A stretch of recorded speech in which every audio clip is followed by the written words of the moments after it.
welcome to Showband Stories. My guest this week is not just important in Irish musical history, he's also very important in Irish history. And he's personally important to me, not least because he saved my life many years ago.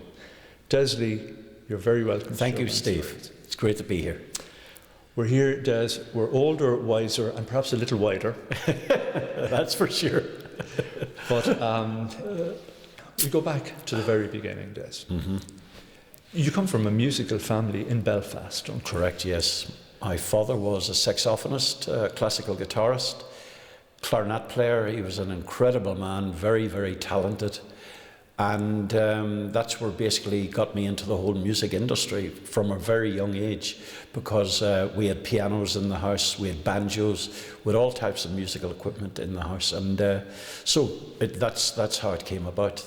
Can you remember when you became seriously interested? Because your dad obviously was a musician. I remember he played in Maxims, didn't he? He played in a place called Maxims in Belfast. Yeah. And basically what used to happen, they used to rehearse every Saturday afternoon. Yeah. The gentleman that actually owned the ballroom, his son Peter Douglas, was learning to play guitar. Right. So I thought, well, why don't we maybe try and get something going here and get a band on the road? So Peter spoke to his father, and there we had a perfect place to rehearse. Yeah. So we formed, their first band was the Banshees in Belfast. Right. Yeah. Now, we then auditioned for other members for the band, and we got Mel Austin as the lead vocalist, right. Dinky O'Day, the girl singer. Yeah. And we brought in the musicians, started to rehearse. We had the venue to rehearse, with the PA system to rehearse as well. Yeah. So I had a job at that time with a company called the British Steam Specialists. And I was a salesman for the company. Right. But as we proceeded with the rehearsals with the band, I was getting much more excited. Yeah. And the day job now, I lost interest. Taking second.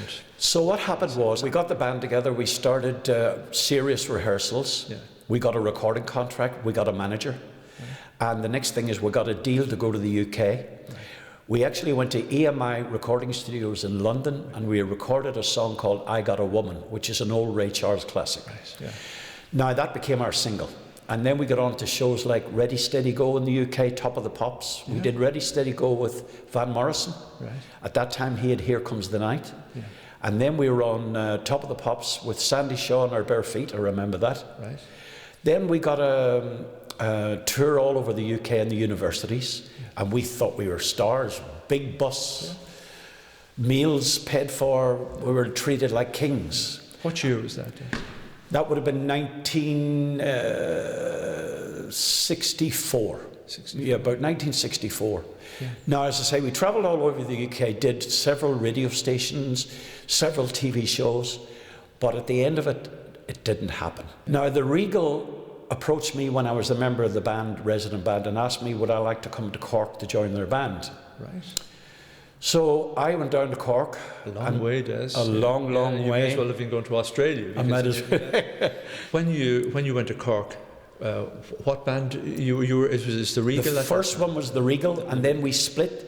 Yes. And with Declan Ryan, we formed a band called the Arrivals. So Declan was, who we all know and love. Mm-hmm. Declan was the front man, wasn't he? That's correct. You were brought in playing sax, but that's correct. You were already an iconic figure at that stage. I mean, I remember seeing the old Spotlight annuals and all things like that. Uh-huh. And you were beginning to emerge as a star in your own right, weren't you? People were beginning to take notice of you. You can't hide somebody like you, because you are, out there, Mr. Personality. If Louis Walsh, who used to manage, yes, Louis managed me. Yeah.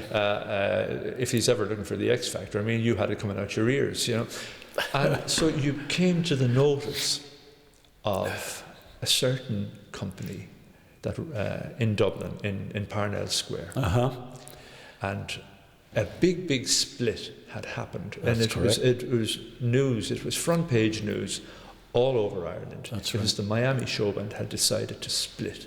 So the Miami management decided that they wanted to revitalise not just the band but perhaps the industry. So they wanted all of the young, popular people that they could possibly raid. They went to a band called The Chosen Few, and they got your great friend Fran O'Toole was only about 17 at the time. That's correct, yeah. And they got Paul Ashford, his friend, who was also very young at the time, two good-looking lads. And they were looking for you, they were headhunting you. But what happened when they went looking for you? It was very strange because my sister Mary in Belfast knew that I was extremely happy in Cork with Brenda, now that I'd met Brenda. And Tom Doherty phoned my sister and he said, Mary, we're trying to get in touch with Des. We'd like him to join the Miami Showband.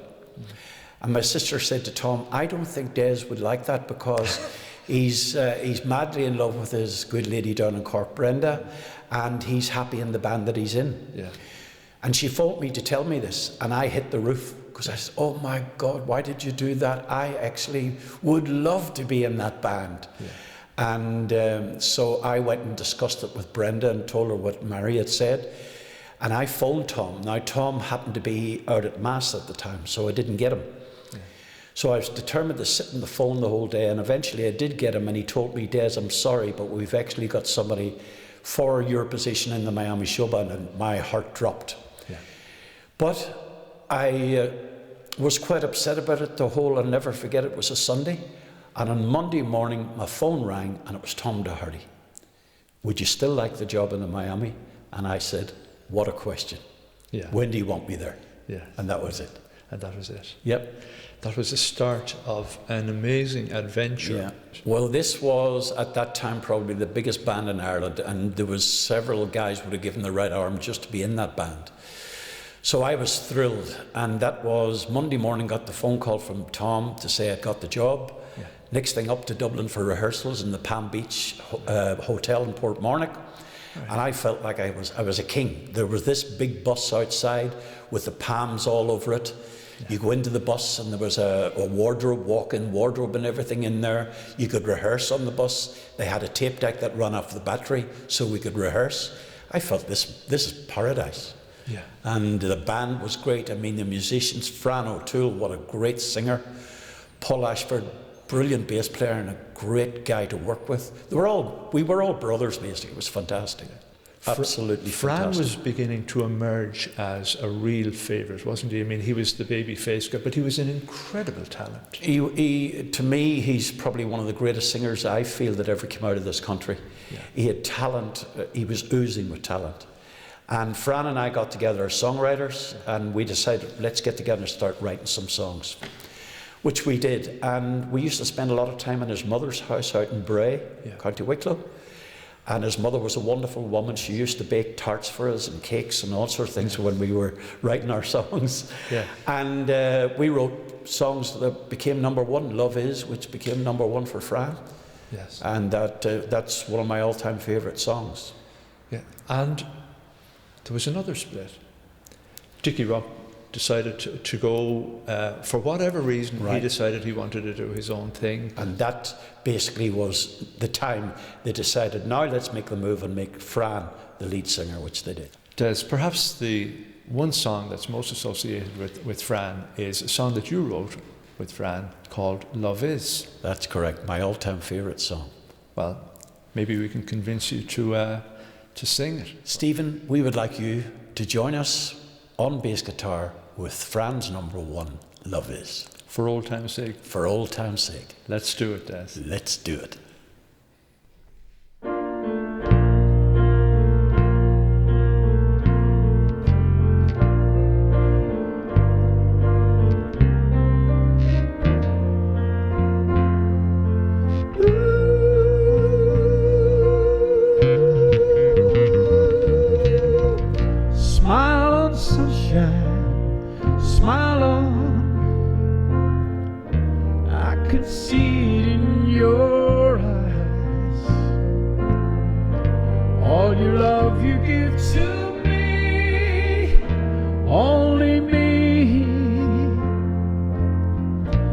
Somehow I was all alone, letting time just pass me by.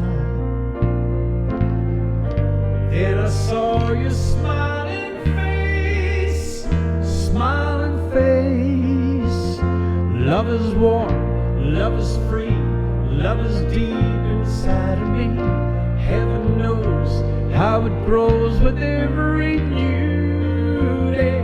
Love is burning, love is turning, making changes in my life. A brand new me, now I see it all for the first time. Shine on, sunshine, shine on. Never let it fade away. Like an everlasting dream, it would seem. Have you heard the story about Adam and Eve? Well, that's a long time gone. Can that feeling carry on? I've heard that story so many times before, and it's knocking on my door for me and you.